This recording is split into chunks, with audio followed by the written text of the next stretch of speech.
Magandang umaga po sa inyong lahat. Magandang umaga po, Father.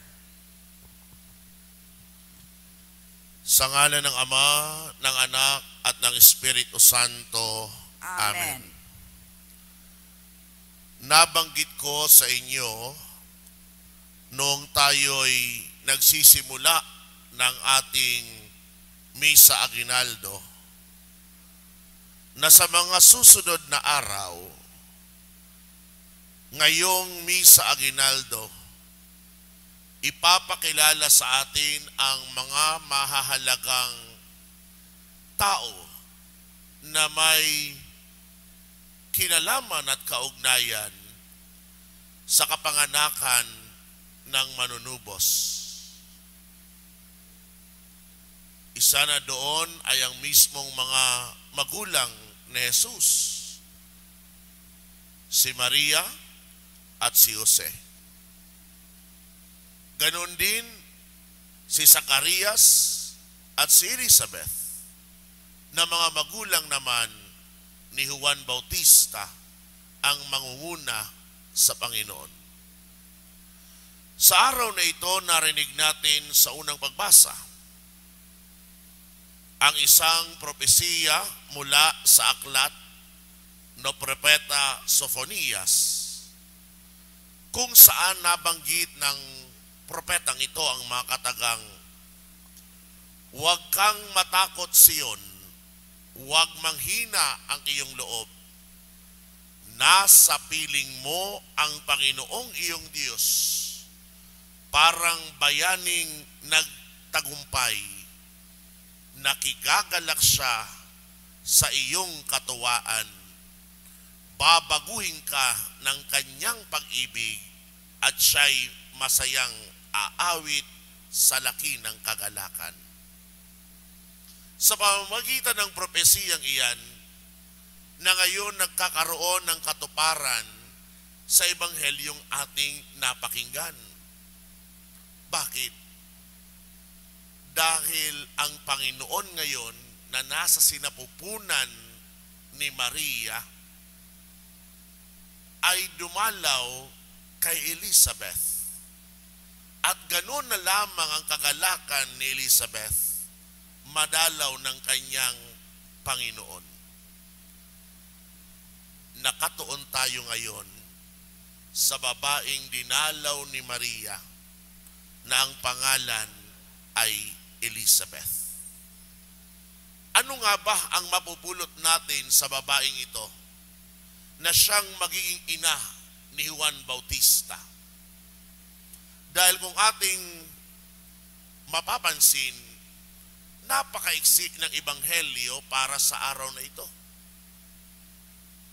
At sa kakaiksian man ito, ang nilalaman nito ay walang iba kundi mga pangungusap na binitawan ni Elizabeth.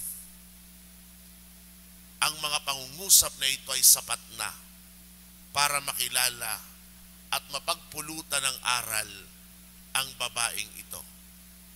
Ika nga, meron tayong kasabihan, sa pamagitan ng pananalitang binibigkas ng isang tao, makikilala mo siya ng lubusan. Kapag ang tao ay magsalita at sa kanyang pananalita di nawawala ang po at opo, masasabi mo na ang taong iyon ay magalang. Subalit kapag ang isang tao sa kanyang pananalita di nawawala ang kabastusan, masasabi mo kaagad ng taong iyon ay balahura. Kaya mula sa mga binitawang pangungusap ni Elizabeth, kilalanin natin at pagpulutan ng aral kung sino ang babaeng ito. Una, sa tatlong aral na mapupulot natin ay ang salitang pagkilala. Bakit pagkilala ang unang mapupulot natin na katangian kay Elizabeth bilang puspos ng Espiritu Santo? Pakinggan nyo ang kanyang dalawang pangungusap. Sinabi niya, Bukod kang pinagpala sa babaing lahat, at pinagpala naman ang iyong dinadalang anak. Winakasan niya ang kanyang pangungusap, ang kanyang pananalita ng ganitong pangungusap. Mapalad ka sapagkat nananalig kang matutupad ang ipinasasabi sa iyo ng Panginoon. Sa dalawang pangungusap na ito, kinikilala ni Elizabeth na ang babaeng nasa harapan niya, si Maria, ay pinagpala. Kinikilala ni Elizabeth ang kanyang sarili na bagaman siya puspos ng Espiritu Santo, bagaman siya kinalulugdan rin ng Diyos dahil pinagkalooban siya ng anak sa likod ng kanyang katandaan at pagiging baog, nakikilala niya na ang babaeng nasa harapan niya na si Maria ay higit kaysa kanya. Hindi niya masasabi at hindi niya mapupuri si Maria bilang pinagpala sa babaeng lahat. Hindi niya masasabing mapalad si Maria kung hindi niya nakikilala ang katayuan nito sa kanyang harapan. Ikalawang mapupulot nating katangian ni Elizabeth bilang isang pinuspos ng Espiritu Santo ay ang pagpapakumbaba. Ikalawang pangungusap na sinabi niya, sino ako upang dalawin ng ina ng aking Panginoon? Matapos na kilalanin na si Maria ay pinagpala at ang dinadalang anak ni Maria ay ang Panginoon, ngayon tinatanong niya sa kanyang sarili, sino ako? Karapat dapat ba akong dalawin ng ina ng Diyos, ng ina ng aking Panginoon? Mga kapatid, ang isang taong puno ng kababaan ang kayang magsalita ng ganyang pangungusap dahil alam niya na siya ay wala kung ihahambing kay Maria. Kaya ikalawang mapupulot nating katangian ni Elizabeth ay ang pagpapakumbaba.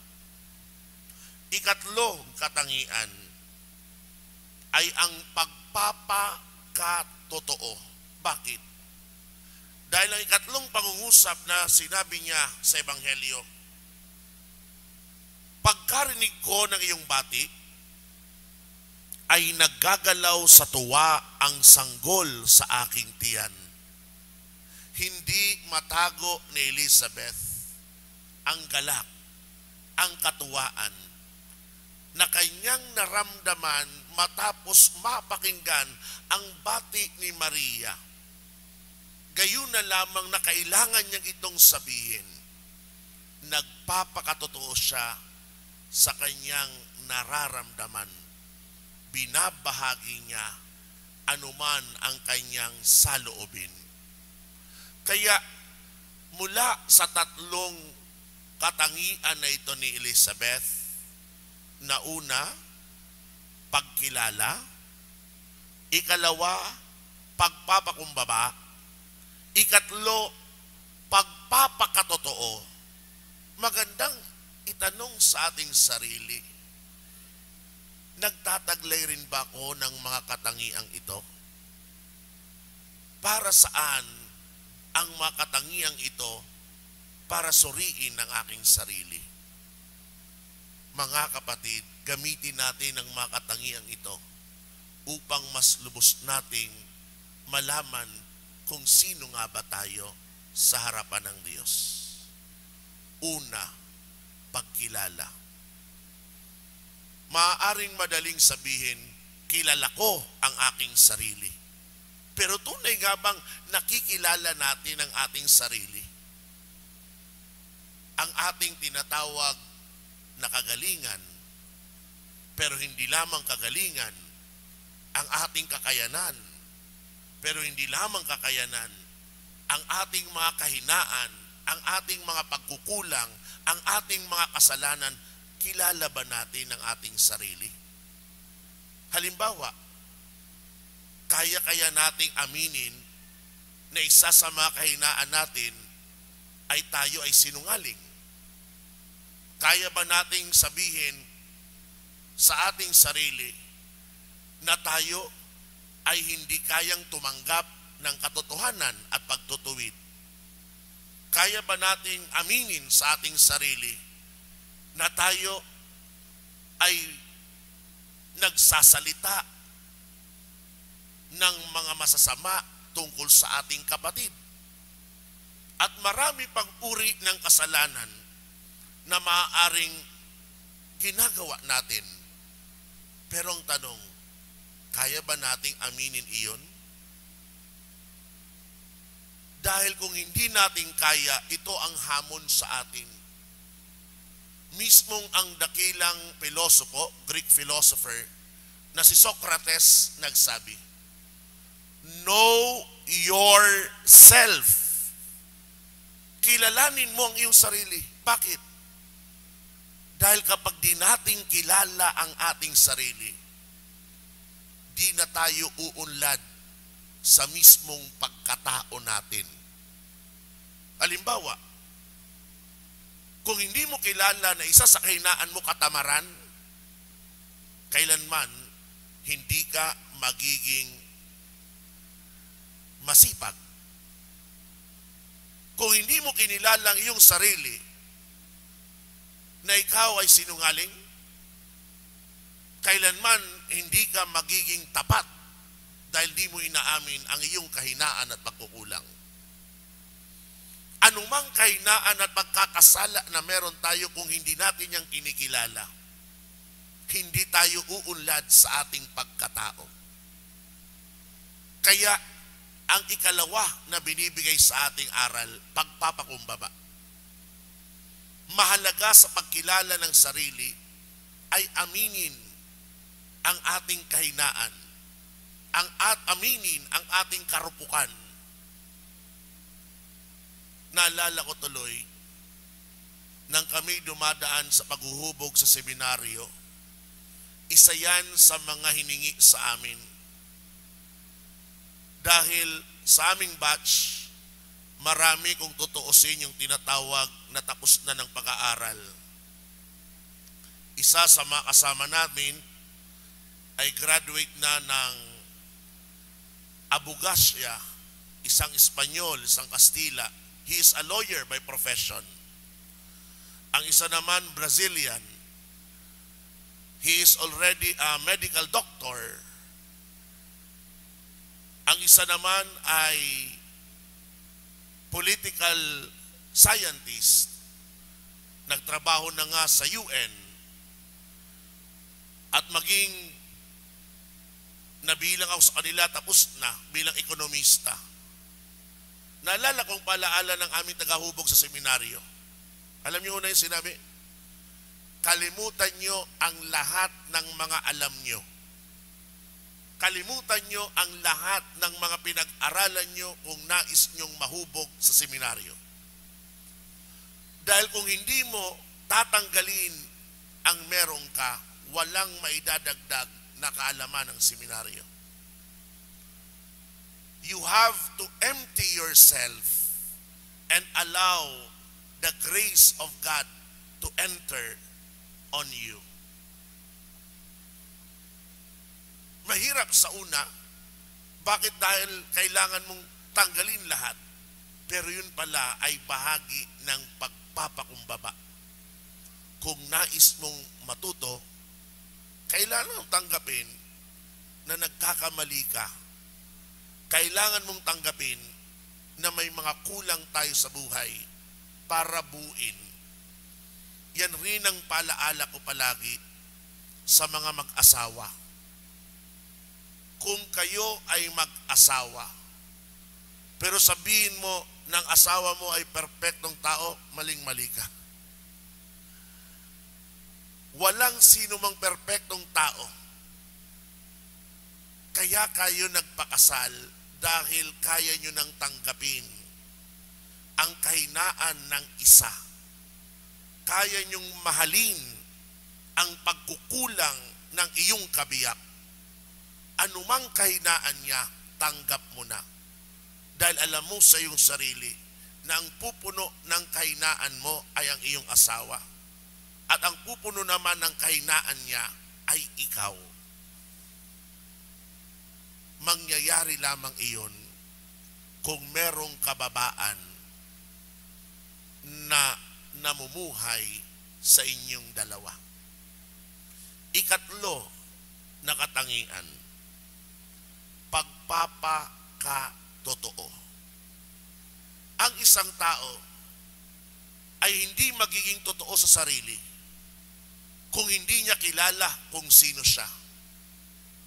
Ang isang tao ay hindi maging totoo sa sarili kung hindi siya magpakumbaba. Naalala ko minsan, pinag-usapan namin, marahil ito naalala nyo rin. Naitanong niyo ba ang dahilan kung bakit merong tinatawag ang kapamilya dati na bahay ni Kuya, yung Big Brother? Naalala niyo yun? Di ba? Patok yun, patok pag merong Big Brother. At the back, sa likod ng mga producer, ang dahilan kung bakit patok iyon at pinapanood at sinusubaybayan dahil sa loob ng bahay ni Kuya, ang nais nila ay lumabas ang totoo tungkol sa isang tao. Kung ganito pag-uugali mo, ilabas mo yan. Hayaan mo na mahalin ka ng bayang nanonood sa iyo. Pero ang katotohanan, hindi mo kinakailangang pumasok sa bahay ni Kuya para magpakatotoo. Ang kailangan mo ay kilalanin kung sino ka at lapatan mo ng kababaan na kaya mo itong ihingi ng tawad at humingi ng tulong sa iba. Yun ang mahalaga palagi na ilagay sa ating isipan, we are not perfect individuals. We need the help of others. Naalala nyo na meron tayong kasabihan, no man is an island. Bakit? Because we will depend always on others. Kailangan natin ang iba. Mangyayari lamang iyon kung totoo tayo sa ating sarili na kayang aminin may kahilaan, may pagkukulang tayo at kailangan natin ng tulong ng kapwa. Ito mga kapatid ang magandang pagbukas isipan habang tayo naghahanda sa kapanganakan ng manunubos. Mula sa katatlong katangian ni Elizabeth, hinahamon tayo na katulad niya, dapat taglay natin ang pagkilala sa sarili. Na katulad niya, dapat dala natin ang pagpapakumbaba. Na katulad niya, dapat dala natin ang pagpapakatotoo. Tatlong salita ang iniiwan sa ating aral ngayong ika-6 na araw ng Misa Aguinaldo. Pagkilala, pagpapakumbaba, at pagpapakatotoo. Sikapin natin ng ating sarili, makilala natin ang lubusan, at naway tanggapin natin kung sino tayo, at iyan ang bahagi ng pagpapakatotoo natin. Dahil bilang tao, hindi natin kayang sabihin tayo'y nagpapakatao kung wala ang tatlong aral na napulot natin sa araw na ito. Amen. Sa ngalan ng Ama, ng Anak, at ng Espiritu Santo. Amen.